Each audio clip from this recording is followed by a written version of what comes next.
Seed oils, have you ever heard of them? Well, some say they are actually dangerous to our health, labeling some of them the Hateful Eight. Yeah, others say they are safe and even healthier than many alternatives. Dr. Franklin George is here to clarify the facts, explaining what seed oils are and what the controversy is. Hey, Doc. Hey, Karen and Iman. Yeah, you know, seed oils come from the pressing and processing of seeds like canola, sunflower, or corn. Now, one large source of the controversy actually comes from the processing, where chemicals are used to extract and then clean the oil. But ultimately, the question is, are they safe and are they healthy? And the answer is, well, complicated. What are the limitations of our knowledge with regard to seed oils? There are a lot of limitations, and I think that that applies to all nutrition science. Dr. Corey Russell is a Henry Ford Health cardiologist who specializes in lipid management.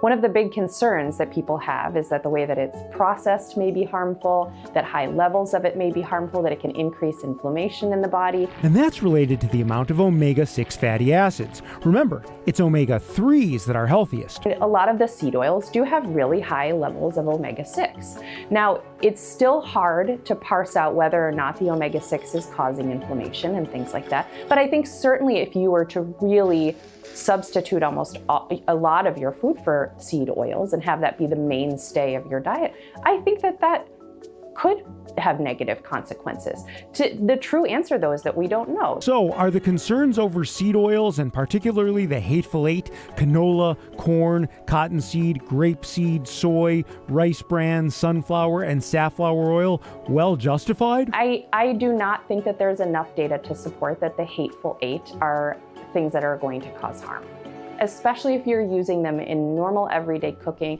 in just the amount of food that a normal human is eating. I don't think that while it sounds catchy to say the Hateful Eight, I don't think the data supports that we should hate the eight. And as Henry Ford Health dietitian Ashley Carnahan points out, one reason is because singling out the effect of seed oils isn't easy. My first thought with looking at the seed oils and the whole popularity of them being bad out there is, yeah, they're found in highly processed foods. So the highly processed foods are going to be bad for you. So is it really the seed oil, or is it the processed food that's contributing to the chronic diseases? Nevertheless, Dr. Russell acknowledges, as a researcher interested in the truth, we shouldn't shut the door on future possibilities.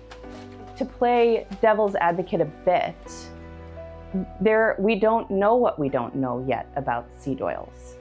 The data that we have so far suggests that it's safe, but certainly there's a lot more work to be done in all different areas of food to determine if they're safe long term and how we make sure they're safe. And if someone were to decide to replace seed oils in their diet, another absolutely critical aspect of the debate is what Americans would replace them with. It's good to be open-minded and think about everything that you're eating and be very mindful of the things that you're cooking and eating and feeding your family. But you certainly want to avoid the things that we already know are damaging. Specifically, beef tallow obtained from the fatty tissue around the internal organs of cows has been proposed by some as a replacement for seed oils.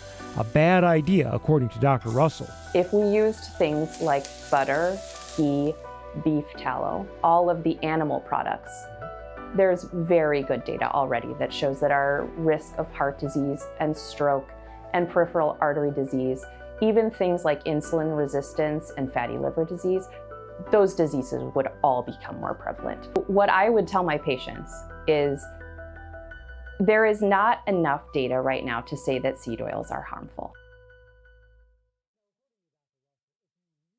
Eliminate seed oils and use the healthiest oil that we have good evidence for. Olive oil is the best choice. Now, unfortunately, though, there are many practical reasons that olive oil won't be suitable for every situation, including flavor, shelf life, and temperature tolerance. Now, if you are interested in a longer discussion on the healthiest choices that you can make when it comes to fats and cooking oil, I've actually posted a separate story on clickondetroit.com, and you can actually use the QR code on your screen. That's helpful, because I know, like in baking, there's certain oils that I like like to use that Precisely. probably aren't the healthiest. So have companies actually stopped using some of these oils, some of the seed oils? So partially, actually. So there are some companies that have, for example, Steak and Shake, who they now use beef tallow for their French fries, and Outback, they use it for their bloomin' onion. The thing is, I've got no doubt that frying anything in beef tallow rather than vegetable oil, it's going to be tastier. And as long as you aren't eating a bloomin' onion every day, that's probably very reasonable. So for flavor reasons, I totally get the switch. But we definitely know for cardiovascular reasons, beef tallow is not the healthier choice. Just saying a blooming onion soaked in beef tallow basically It's doesn't probably sound that not good healthy. for you, exactly. Just don't eat it every day. But the occasional dabble, not so bad. All right. Thank you, Doc. Appreciate it. We'll bring you some for lunch.